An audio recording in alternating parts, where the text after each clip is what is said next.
அனைவருக்கும் வணக்கம். இன்றைக்கி வந்து 23/5/2024 வியாழக்கிழமை அன்னைக்கு Nifty index, bank Nifty index இது ரெண்டுலேயுமே வந்து பார்த்திங்கன்னா சிபிஆர் இண்டிகேட்டர் யூஸ் பண்ணி எப்படி ட்ரேட் பண்ணுறது அப்படிங்கிறத பார்த்துடலாம். அதுக்கு முன்னாடி வந்து பார்த்திங்கன்னா நேற்று யூஎஸ் மார்க்கெட்டில் என்ன ஆச்சு அப்படிங்கிறத பார்த்துடலாம்.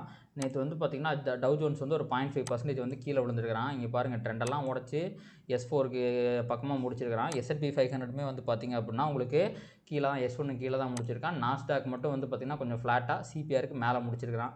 நான் நேற்று மார்னிங் வீடியோலேயே சொன்னேன், அமெரிக்காவில் 2 முக்கியமான விஷயங்கள் வந்திருக்கு அப்படின்ட்டு. அதில் வந்து பார்த்திங்கன்னா ஒன்று என்னன்னா என்விடியாவோட ரிசல்ட். அந்த ரிசல்ட் வந்து பார்த்திங்கன்னா இன்றைக்கி மார்னிங், அதாவது ஆஃப்டர் மார்க்கெட் ஹவர்ஸ் தான் வந்து ரிலீஸ் ஆச்சு. அதனால் வந்து பார்த்திங்கன்னா அந்த ரிசல்ட் வந்து நல்லா தான் வந்திருக்கு. திருப்பி என்விடியா வந்து பார்த்திங்கன்னா பீட் த எஸ்டிமேட் ஆமாம் ரிசல்ட்டு. அதனால் அவன் வந்து 4% வந்து ஆஃப்டர் மார்க்கெட்டில் ஏறி இருக்கான். இது ஒரு பாசிட்டிவிட்டி. ஆனால் அதே சமயம் நெகட்டிவிட்டி என்ன ஆகி போச்சு அப்படின்னா, ஃபெட் மீட்டிங்கோட மினிட்ஸ் வந்துச்சு.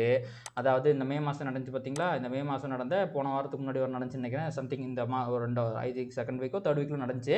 அதோட மினிட்ஸ் வந்து நேற்று நைட்டு 22 நைட் விட்டாங்க. அந்த மினிட்ஸில் என்ன சொல்லிட்டாங்க அப்படின்னா, என்னதான் நாங்கள் வந்து கண்ட்ரோல் பண்ணாலும் இன்ஃப்ளேஷன் அப்படிங்கிறது கம்மியாகவே மாட்டேங்குது, என்னதான் பண்ணுறது, நாங்கள் தலை பிச்சுட்டு இருக்கிறோம் அப்படிங்கிற மாதிரி ஒரு கருத்தை பதிவிட்டாங்க நிறையா பேர். இப்போ மார்க்கெட்டோட எக்ஸ்பெக்டேஷன் என்ன அப்படின்னா, இந்த வருஷம் முடிகிறதுக்குள்ள 2 தடவை வந்து இன்ட்ரெஸ்ட் ரேட்டை கம்மி பண்ணணும். இப்போ வந்து பார்த்தீங்கன்னா 5.25 to 5.5 இருக்குது. அதை வந்து அடுத்து குறைக்கிறது வந்து பார்த்திங்க அப்படின்னா இந்த ஃபெட் வாட்ச்குள்ளே காட்டுற பாருங்க. இப்போ இங்கே இருக்கா, அடுத்து வந்து 5 to 5.25 குறைப்பாங்க. அப்படி இப்போ வந்து பார்த்திங்கன்னா அப்படியே தான், இப்போ வந்து ஜூன் மாதம் நடக்க போகுது அடுத்த மீட்டிங்கு. அந்த ஜூனில் வந்து அப்படியே தான் இருக்கும் அப்படின்னு நினைக்கிறாங்க. அடுத்து ஜூலையில் வந்து பார்த்திங்க அப்படின்னா அப்பவும் அப்படியே தான் இருக்கும் அப்படிங்கிற மாதிரி தான் முன்னாடி நினச்சிருந்தாங்க. அப்படியே தான் இருக்கும். ஆனால் ஒரு 17% சான்ஸ் வந்து ஒரு தடவை குறைக்கிறதுக்கு வாய்ப்பு இருக்குது. 5 to 5.25 மாற்றுறதுக்கு ஒரு 0.25 பேசிஸ் பாயிண்ட் குறைக்கிறதுக்கு வாய்ப்பு இருக்குன்னு நம்புறாங்க. பட் இது நடக்க போகிறது கிடையாது. ஆனால் செப்டம்பரில் நம்பினாங்க. நான் கடைசியாக பார்க்கும்போது கிட்டத்தட்ட 58% நம்ம இருந்துச்சு. ஆனால் இப்போ அதுவுமே பாருங்கள் 50% குறைஞ்சிருச்சு. ப்ளஸ் இங்கே பாருங்கள் 5.25 to 5.5 இருக்கும் அப்படின்ட்டு 40% நம்ம மக்கள் நம்புறாங்க. இதுக்கு முன்னாடி அவன் குறைச்சிருவாங்கன்னு நினச்சிட்டு இருந்த இடத்துல இப்போ குறைக்கிறதுக்கு வாய்ப்பு இல்லையோங்கிற மாதிரி நினைக்கிறாங்க. அடுத்த இன்ட்ரெஸ்ட் ரேட் வந்து பார்த்திங்கன்னா திருப்பி கட் ஆகிறது டிசம்பரில் இருந்துச்சு. இப்போ பாருங்கள், நவம்பர்லேயும் அவன் வந்து 47 காட்டுறான், 5 to 5.25. அதே மாதிரி டிசம்பர்லேயும் வந்து பார்த்திங்க அப்படின்னா உங்களுக்கு வந்து இந்த இடத்துல பாருங்கள் எது அதிகமாக இருக்குது, 35 36 தான், 5 to 5.25 தான் அதிகமாக இருக்குது. அப்போது 2 ரேட் கட்டுக்கு பதிலாக ஒரு ரேட் கட்டு தான் குறைக்கிறாங்க அப்படின்னா மார்க்கெட்டோட எக்ஸ்பெக்டேஷனை அது தவிடுபடி ஆக்கிரும். அதனால் மார்க்கெட் பயங்கரமாக கீழே விழுறதுக்கான வாய்ப்பு இருக்குது. ஸோ இந்த மினிட்ஸை பார்த்து பயந்துக்கிட்டு தான் நேற்று என்ன பண்ணாங்க அப்படின்னா டவ் ஜோன்ஸை கீழே இறக்கிட்டாங்க, எல்லாத்தையும் கீழே இறக்கிட்டாங்க. இப்போ வந்து டெக்னிக்கலாக டவ் ஜோன்ஸ் அப்படிங்கிறது நெகட்டிவுக்கே போயிடுச்சு. அதாவது எப்படி சொல்கிறது, பாசிட்டிவ் ட்ரெண்ட் வந்து நெகட்டிவ் ட்ரெண்ட் பேரிஷ் ஆயிடுச்சு அப்படின்னு நம்ம சொல்லலாம் கரெக்டாக. S&Pயும் அதே மாதிரி தான். ஏன்னா S1 கீழே வச்சாலே அவன் வந்து பார்த்திங்க அப்படின்னா நெகட்டிவ் ட்ரெண்டு தான். பட் லாஸ்ட் ஹவரில் ஏன்னா S&P 500 என்விடியாவும் வந்து ஒரு இதாக இருக்கும்னு நினைக்கிறேன். அதனால தான் நாஸ்டாக் மட்டும் நல்லா இருக்கான். ஓகே, நான் சிபிஆருக்கு மேலேயே க்ளோஸ் ஆகிருக்குன்னு மேலே க்ளோஸ் வச்சுட்டான். ஓகே, இதுதான் யூஎஸ் மார்க்கெட்டோட நிலவரம். நாஸ்டாக் அப்படிங்கிற ஒரு சிங்கிள் பாசிட்டிவிட்டி மட்டும்தான் ஒரு ஓரளவுக்கு ஒரு நாள் 2 நாள் புஷ் கொடுக்கலாமே ஒழிய ஓவரால் மார்க்கெட் சென்டிமெண்ட் இப்போ கொஞ்சம் டெரியல் ஆகி போச்சு. அவங்க வந்து பயந்துக்கிட்டு இருக்காங்க. அதற்கான உதாரணம் தான் விக்ஸ் பாருங்கள் 3% ஏறி இருக்கிறான். அதே மாதிரி யூஎஸோட 10 இயர் பாண்டில் பெருசாக ஏறி இருக்கும் அப்படின்னு நான் நினச்சேன். ஆனால் அவன் பெருசாக ஏறல, அந்த இடத்துல தான் இருக்கிறான். இதுக்கு வந்து 10 இயர் பாண்டில் பெருசாக ரியாக்ட் ஆகலை. இது வந்து பார்த்திங்கன்னா ஒரு ஸ்லைட் ஹோப்பை கொடுக்குது. ஓகே, இந்த நியூஸ் எல்லாம் மேபி 2 நாள் சப்டியூ ஆயிடுச்சு அப்படின்னா திருப்பி மார்க்கெட் ரேலி ஆகிறதுக்கு சான்ஸ் இருக்குது அப்படிங்கிற மாதிரி தெரியுது. ஏனென்றால் இந்த மாதிரி ஒரு நியூஸ் வந்துச்சுன்னா முதல்ல அஃபெக்ட் ஆகிறது 10 இயர் பாண்டில் தான். இவன் ஏறிடுவான். இந்த மாதிரி இன்ஃப்ளேஷன் பிரச்சனை அப்படின்னாலே இவன் பயந்துக்கிட்டு ஏறிடுவான். பட் இவன் ஏறாமல் இருக்கிறது ஒரு நல்ல விஷயம். அண்டு யூஎஸ் ஆயில் அப்படிங்கிறது நமக்கு பயங்கர சாதகமாக போயிட்டுருக்கு. $76 போயிட்டான். இது இந்தியாவுக்கு வந்து மிகப்பெரிய பாசிட்டிவிட்டி. அப்போ வேர்ல்டு மார்க்கெட்டில் இப்போதைக்கு ஃபெட் மீட்டிங் மினிட்ஸ் வந்து ஒரு சின்ன இதை கிளப்பி விட்ருக்கு, ஒரு பயத்தை கிளப்பி விட்ருக்கு. எல்லோரும் பயந்துக்கிட்டு இருக்காங்க. அந்த பயம் சஸ்டெயின் ஆகுமா ஆகாதா அப்படிங்கிறது இன்றைக்கி நைட்டு தெரிஞ்சு போயிடும். இன்றைக்கி நைட்டு டவ் ஜோன்ஸ் வந்து S1 கீழே க்ளோஸ் வச்சிட்டான்னு வைங்களேன். இங்கே பாருங்கள், கரெக்டாக மேலே பிரேக் அவுட் ஆகிட்டு ஒரு ரிவர்ஸில் போடுறான் கோன் மாதிரி. இப்போ வந்து இதோட லோ பிரேக் ஆகுது. நாளைக்குமே ஒரு ரெட் கேண்டில் வருது. ஒரு 0.5% அவள் டவுன் ஆனாலுமே உங்களுக்கு ட்ரெண்டு கிளியராக நெகட்டிவ் ஆகிடுச்சுன்னு அர்த்தம். அதுக்கப்புறம் வந்து ஆல்ரெடி நம்ம மார்க்கெட் பயங்கர வாலட்டைலாக இருக்குது, இன்னும் வாலட்டைலேட் ஆகி போயிடும். ஓகேங்களா? ஸோ நேற்று வரைக்கும் அவன் வந்து நல்லா பாசிட்டிவாக தான் இருந்தான். இருங்க, அதுக்கு முன்னாடி நம்ம வந்து இப்போ யூஎஸ் மார்க்கெட்டை முடிச்சாச்சு. அடுத்து நம்ம முக்கியமாக ஏடிஆரை பார்ப்போம்ல, அது வேறு மறந்துட்டேன். ஒரே நிமிடம்.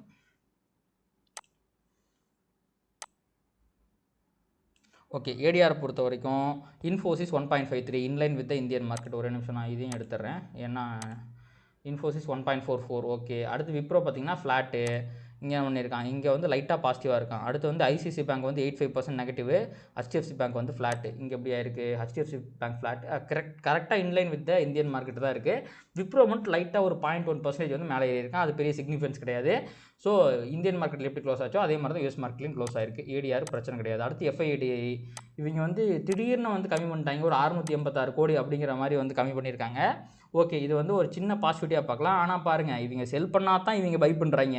இவங்க செல் பண்ணலன்னா இவங்க அமைதியாக உட்காந்துடுறாங்க. இவங்களும் எவ்வளோ நாள் தான் சப்போர்ட் பண்ண முடியும்?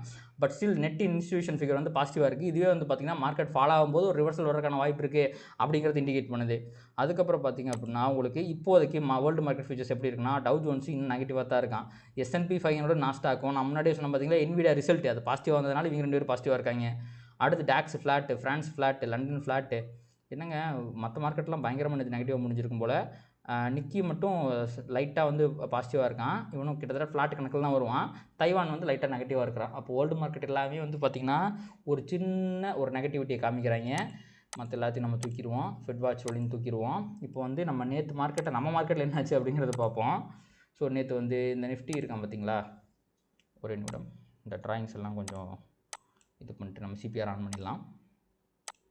எஸ், நிஃப்டி நேற்று ஃபுல்லாக கன்சால்டேட் ஆனாங்க. வெறித்தனமான ஒரு கன்சால்டேஷன். கடைசியில் முடிக்கும்போது கடைசி அரை மணி நேரத்தில் மேலே வந்து இங்கே முடிச்சிட்டான். இதற்கான காரணம் பேங்க் நிஃப்டியில் வந்து ஷார்ட் கவரிங்காக இருக்கலாம். ஏன்னா நேற்று பேங்க் நிஃப்டியில் கொடூரமாக இருந்துச்சு.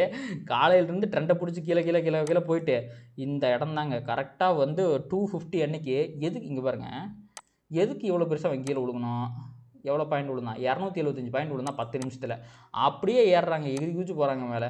இங்கேருந்து அப்படியே வந்து ஒரு கிட்டத்தட்ட 500 பாயிண்ட் கடைசி அரை மணி நேரத்தில். இவன் தான் எனக்கு தெரிஞ்சு நிஃப்டியை மேலே கொண்டு போயிருக்கணும். இவன் நிஃப்டி மேலே கொண்டு போனதுனால தான் இவன் R1க்கு மேலே போனேன் ஒழிய இன்னுமே நிஃப்டி அப்படிங்கிறவன் கம்ஃபர்டபுளாக R1க்கு மேலே போகலை. ஸோ தட் மார்க்கெட்டில் எந்த நேரத்தில் வேணாலுமே ரிவர்சல் அப்படிங்கிறது வரலாம் அப்படிங்கிறதுக்கான இண்டிகேஷன் தான் இது. ஓகேங்களா, இவனாச்சும் பரவாயில்ல R1க்கு மேலே க்ளோஸ் வச்சுட்டான். நீ பேங்க் நிஃப்டி பாருங்கள் எங்கே க்ளோஸ் வச்சிருக்கான், S1க்கு கீழே தான் க்ளோஸ் வச்சிருக்கான். விச் மீன்ஸ் டெக்னிக்கலாக பேங்க் நிஃப்டி நெகட்டிவாக நேற்றே மாறிடுச்சு. இதுக்கு முன்னாடி அசனிங் சிபிஆர்லாம் போட்டுக்கிட்டு இருந்தான், நேற்று நெகட்டிவ் ஆக்கி விட்டாங்க, டிசனிங் சிபிஆரை போட வச்சுட்டாங்க. ஸோ தட் பேங்க் நிஃப்டி இப்போது நெகட்டிவாக இருக்குது. நிஃப்டி வந்து பாசிட்டிவாக இன்னும் மாறலை. நம்ம பாசிட்டிவாக மாறலாமா வேணாமான்னு யோசிச்சுக்கிட்டு இருக்கிறான். ஸோ மார்க்கெட் சென்டிமெண்ட் வந்து அந்தளவுக்கு பாசிட்டிவாலாம் கிடையாது. பட் ஸ்டில் இவன் ஆல் டைம் ஹை கிட்ட சுற்றிக்கிட்டு இருக்கிறான். அப்போது ஒரு ட்ரெண்டிங் டே வந்துச்சுன்னா அப்படியே ஒரு 200 பாயிண்ட்டை பிடிச்சி இறக்கினாலும் இறக்கிடுவாங்க, சொல்ல முடியாது. ஆனால் இன்னொரு நல்ல விஷயம் என்ன அப்படின்னா, நம்ம ஃபிபோனச்சியில் நிறைய லைன்ஸ் போட்டு வச்சுருந்தோம் பார்த்தீங்களா, அதில் இருக்க எல்லா லைனையும் அடித்து உடச்சிட்டான். இதுக்கப்புறம் ஆல் டைம் ஹை தான் அடுத்த ரெசிஸ்டன்ஸு 800 கிட்ட இருக்குது. இது மட்டும்தான் ஒரே ஒரு பாசிட்டிவிட்டி. பேங்க் நிஃப்டி அப்படியெல்லாம் கிடையாதுங்க. நம்ம முன்னாடியே பேசிக்கிட்டு இருந்தோம். ஒரே நிமிஷம் இருங்க, நான் தூக்கி போடுறேன். இந்த இங்கே வந்துட்டு இப்படி போகிறது ஒரு புல் பேக்காக இருக்குமோ அப்படின்னு நம்ம சந்தேகப்பட்டோம். அதுக்கேற்ற மாதிரியே நான் புல் பேக் தான் அப்படின்ட்டு, நான் டவுன் ட்ரெண்டு தான் அப்படின்ட்டு திருப்பி கீழே போயிட்டு இருக்கிறான். இவன் வந்து இந்த லைனை உடைக்கும் போது, இந்த 357ங்கிறத உடைக்கும் போது ஃப்ரீ ஃபால் அப்படிங்கிறது கன்ஃபார்மாக நடக்குங்க. அதே மாதிரி அவன் வந்து ஒரு 250க்கு மேலே ஸ்ட்ராங்காக 1 ஹவரில் க்ளோஸ் வச்சிட்டான்னா அவன் மேலே போவான். இதுதான் வந்து பார்த்திங்கன்னா பொசிஷனலாக இருக்கிற வியூ. அதே மாதிரி நிஃப்டியுமே வந்து பார்த்திங்க அப்படின்னா இந்த கன்சல்டேஷன்லாம் இருக்குது பார்த்தீங்களா, இந்த இடத்த உடைக்கிறானா 300 உடைக்கிறானா கண்டிப்பாக பெரிய ஃபால் கீழே அப்படிங்கிறது இருக்கும். அதே மாதிரி மேலே போனால் 800 கிட்ட ஒரு ரெசிஸ்டன்ஸ் அப்படிங்கிறது இருக்குது. இதுக்கப்புறம் நம்ம டுமாரோ சிபிஆரை போட்டு நிஃப்டி பேங்க் நிஃப்டியில் என்ன பண்ணலாம் அப்படிங்கிறத பார்த்தலாம். இன்றைக்கி வந்து பார்த்திங்கன்னா நிஃப்டியோட எக்ஸ்பைரி. நான் வந்து மோஸ்ட்லாக நிஃப்டியில் ட்ரேட் பண்ணுறது இல்லைங்க. நான் டேரக்ஷனல் பிளேயர். நிஃப்டியில் வந்து டேரக்ஷன் கிடைக்கும், பட் மொமெண்டம் ரொம்ப ஸ்லோவாக இருக்கும். எனக்கு தேவையான ரிஸ்க் ரிவார்ட் கிடைக்க மாட்டேங்குது.